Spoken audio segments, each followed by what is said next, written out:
very wise and compassionate woman who's helped many people over the years deal with grief and loss.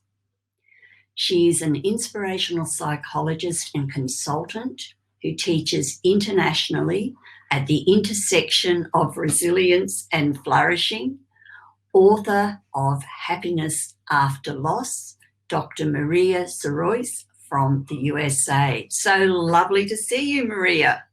It's wonderful to be back with you again, Beth. Yes, and really looking forward to your talk now on paradoxes of hope, how the worst moments create the possibility for the best.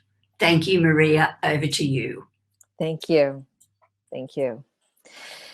It was June of 1666 when the villagers of Eames, England, a town about 35 miles south of Manchester, gathered to face the virulence of their time, the bubonic plague. They gathered together under the guidance of their rector, knowing that there was no cure, no prevention, no medicine, and many would die. But they gathered to enact perhaps the only hope possible for them, the hope that they would find a way to survive together. Our conversation this morning is about paradoxes of hope, how those worst moments may in fact trigger the best in ourselves in order that we may cultivate goodness beyond, exactly what Dr. Hansen was just talking about. And the first paradox I'd like to invite into our consideration is the paradox that hope is unique. It's particular. It comes from our beliefs, our upbringing, our lived experiences, and yet it can be seeded from without. How many of us have heard ourselves saying, "You gave me hope." And this is particularly important at this time. I'm thinking especially of the 18 to 29-year-olds around the world who are suffering the highest rates of depression and anxiety since World War II. How crucial it is to remember that hope can be gifted.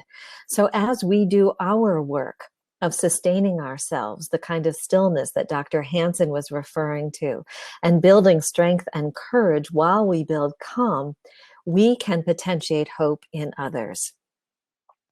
Recently, I've been telling my children about my grandmother, Maria Angelina Pugliese, who I am named after. She, as a Sicilian woman, emigrated to America at the age of 17, knew only one person, did not speak the language, raised 7 children sewing gloves piecemeal for pennies, while my grandfather drank his money away. And she survived the Great Depression, World War I, World War II, Korea, the Vietnam War. And I tell my kids now in their 20s that if she could survive that, we can survive this intact. In so doing, I hope to remind them, just as I am reminding you tonight, that we have lineages of courage that are we inherited through our DNA. But we also have lineages of courage to the peoples that we have apprenticed ourselves to the peoples we have allied ourselves with. Remember that you have strength beyond that of the particular lineage you were born into. Bring forth the strengths from all the lineages you are connected to. And in this way, cultivate that contagion effect of hope. We do not know how long or how intense the conversation was that day. We do know that the rector in Eames, William Montpesson, was new and not well liked. And so he reached across his own political divide and invited into the conversation Thomas Stanley, the former rector. Together as a community, the people of Eames made 2 profound decisions. One, they would surround their village with boundary stones. This is one that is still present today. And in those stones, they would drill holes, and in the holes place coins. And on the coins, they would drop vinegar, thinking that vinegar would protect the coins from transmitting the plague. They asked tradespeople to come up to the boundary of the village, leave their goods and food, take the coins, and not enter. Because that fateful day, the people of Eames decided that they would choose to infect no stranger. Secondly, they made the decision that they would endure the plague together They would tend and care for anyone in the village who became ill, making sure that someone died in the arms of someone they knew or someone they loved. This illustrates our second paradox, that hope, this feeling of possibility, this positive emotion, actually emerges out of despair. To quote Dan Tomasulo, author of Learned Hopefulness, hope is tethered to worry, anxiety, difficulty. It is unnecessary until darkness triggers its need. Something bad happens. Suddenly we long for hope. It is a seed that emerges out of darkness. It is elemental, this seed. We only need look to our ancient history to know how long we have needed its very presence. The story of Pandora's box or jar in which all the evils of the world are released, and yet hope remains. I quote now Greek poet Theognis of Megara, who wrote, "Hope is the only good God remaining among mankind." It is elemental and crucial. Without it, we lose direction, we flounder, we struggle. At the beginning of the pandemic, 85% of my business disappeared overnight. I understood that I would not be able to say goodbye in person to one of my oldest friends who was dying of cancer. 5 of our young adult children came home to shelter with us, and in their confusion, their anxiety, the distress of my business, the impending loss of my friend, I found within myself a chronic river of sorrow and strain, which is present till this day. Without hope, we flounder, and with it, we are astonishing. I'm thinking now of the peoples of Spain and Italy singing from their balconies to reduce the weight of sorrow, or the elders pressing their hand against glass so that their beloved ones trapped inside care homes might feel tenderness through the silica. Or I'm reminded of a woman, Timica, who decades ago, learning that she would not be able to bear children with her husband, began to plant trees, planting in over time 8,000 trees, including 385 banyan trees that they hand watered day after day, walking 4 kilometers to nourish those trees. She is one of the most remarkable environmental activists of our time. With hope, we are astonishing. And the third paradox of hope, it is an emotion, it is a cognition, it's an expectation, it's a thought about the future. We feel hope, and yet, according to our friends at viacharacter.org, hope is more than a feel-good emotion, because it is known, it is felt and experienced only through action. It is an emotion, yet made manifest through action. Greta Thunberg of Sweden reminded us of this in her 2018 talk. She reached that 16-minute mark when TED speakers start saying positive things, hopeful things, and she said, "I'm not going to do that." And this is what she said: "We've had 30 years of pep talking and selling positive ideas. I'm sorry, it doesn't work. If it would have, the carbon emissions would have gone down by now. They haven't. We do need hope. Of course we do," she said. But the one thing we need more than hope is action. Once we start to act, hope is everywhere. Once we start to act, hope is everywhere. Irrespective of where you are in the world, you may have and been experiencing loss of some kind, loss of a normal flow, a normal rhythm. Something that had been true for you has disappeared. Or you may have been experiencing a profound loss, the loss of a home, a job, a loved one.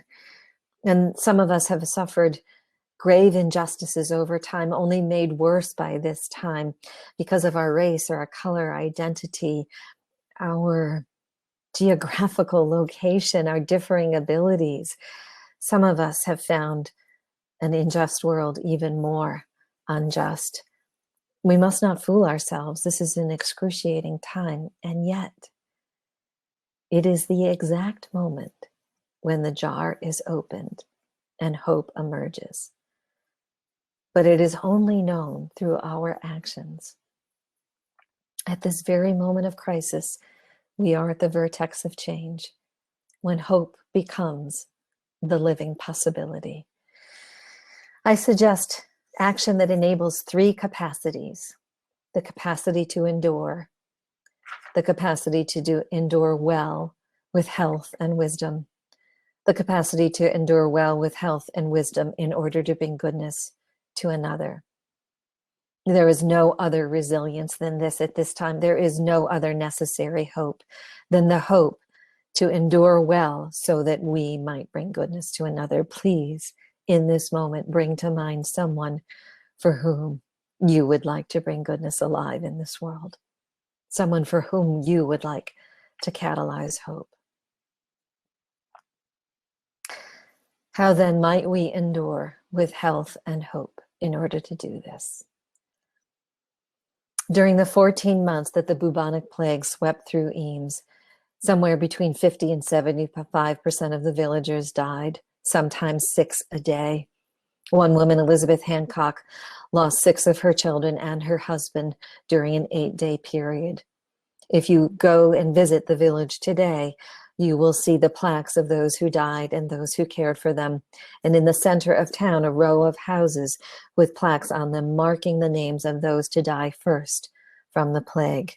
So much horror and so much beauty. For you see, by making those 2 choices, the villagers halted the progression of the plague throughout the north of England and modeled for other towns how they might survive. How then might we endure with this resonant, potent spark of humanity within us and cultivate hope?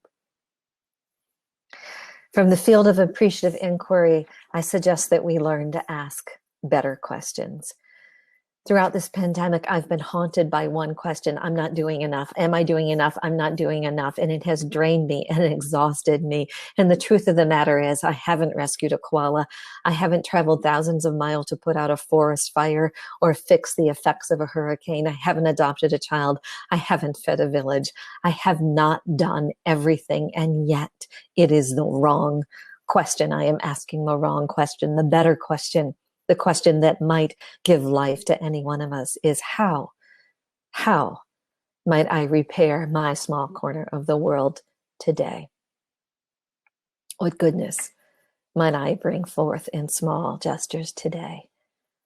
A letter, a touch, a smile, one meal, one coat, one offering. In this way, we can repair the world. In this way, we do bring goodness alive. A second suggestion from our friends at viacarider.org. It turns out that this is the perfect time to activate the strengths that are new to us. We all have been gifted strengths from our lineages, but every strength is available to us. A woman I've been working with the last few months in the field of positive psychology wrote me a letter just 3 weeks ago telling me about the excruciating loss of her 48-year-old son, who had been wrestling with alcoholism for much of his life. The pandemic hits. He becomes isolated, and in his isolation reaches for the bottle and commits what his mom, Caroline, calls a passive suicide. In her despair, she reaches for positive psychology, for hope, and in our conversations learns about this notion of strengths and decides to pair together her creativity and her love with her ability to shape new perspective. And she writes the following to me: I've repainted my old metal chairs a dark purple and placed them under the dogwood tree where red leaves are falling. I've started restoring my old wicker table, and I've taught myself how to make the braided trim with the paper wrapped rush. All of these are about bringing about what was discarded back to usefulness. With all of these, I rebuild my life. This is the time to remember the strengths we have been gifted and all of the strengths, to pull forth from the bottom of our list and draw novel combinations. Martin Seligman, in a 60-second sort of missive from UPenn recently, said, I quote, "We might consider playing more even during the pandemic, to the extent," he said, "you can put yourself in a merry, cheery mood. You may have an edge against infection, against the virus or viruses." And I'm listening. And so in December, for 4 Thursdays in a row, I'm playing with my friend Robin, well, probably Zoom playing, but we've gone out and we've bought yarn and glitter and sequins and felt and styrofoam, and we are going to make crappy Christmas gifts for the 8 children between us, and they are going to like them. They are going to like them. Our strengths are available to us in novel combinations at any time. And the third suggestion, from the realm of the spiritual, exactly what Dr. Hansen was talking about. Might we be present to our days just as they are, as painful, as difficult as they are. Here again, I'd like to bring to you words from another, this from the poet William Stafford, who wrote in this poem, you reading this, be ready. Starting here, what do you want to remember? How sunlight creeps along the shining floor. The scent of old wood hovers. What softened sound from outside fills the air? Will you ever bring a better gift to this world than the breathing respect you carry wherever you go right now? Are you waiting for time to show you a better thought? Starting here, lift this new glimpse that you have found, this breathing respect, carry it into the evening, all you want from this day, this interval that you spend reading this or hearing this, keep it for life. What can anyone give you greater now, starting here, right in this room, when you turn around? We are frightened, worried, sad, and oh so tired. And hope only requires the smallest of steps forward. Ask better questions. Leverage all of the strengths available to you. Live your days with a breathing respect, starting here, starting now. Remember who you are and who we are. We tend each other. We protect the stranger. With this, we endure. Thank you so much. It is such a privilege to have been with you today. Thank you so much, Maria, Dr. Sirois. That was a very, very moving and insightful talk. I really loved when you were saying about the purpose of cultivating hope is so we can endure well in order to bring goodness to another. Yeah, beautiful. And for our audience, just so you know, Dr. Sirois will be on a panel at around about 12:25 this afternoon. And she also on the weekend is running a 1.5-hour workshop, a short course in positivity in the midst of difficult times. So there are still tickets available for that. And I, for one, am going to be there. Thank you very much, Maria. Thank you. Thank you. Bye-bye.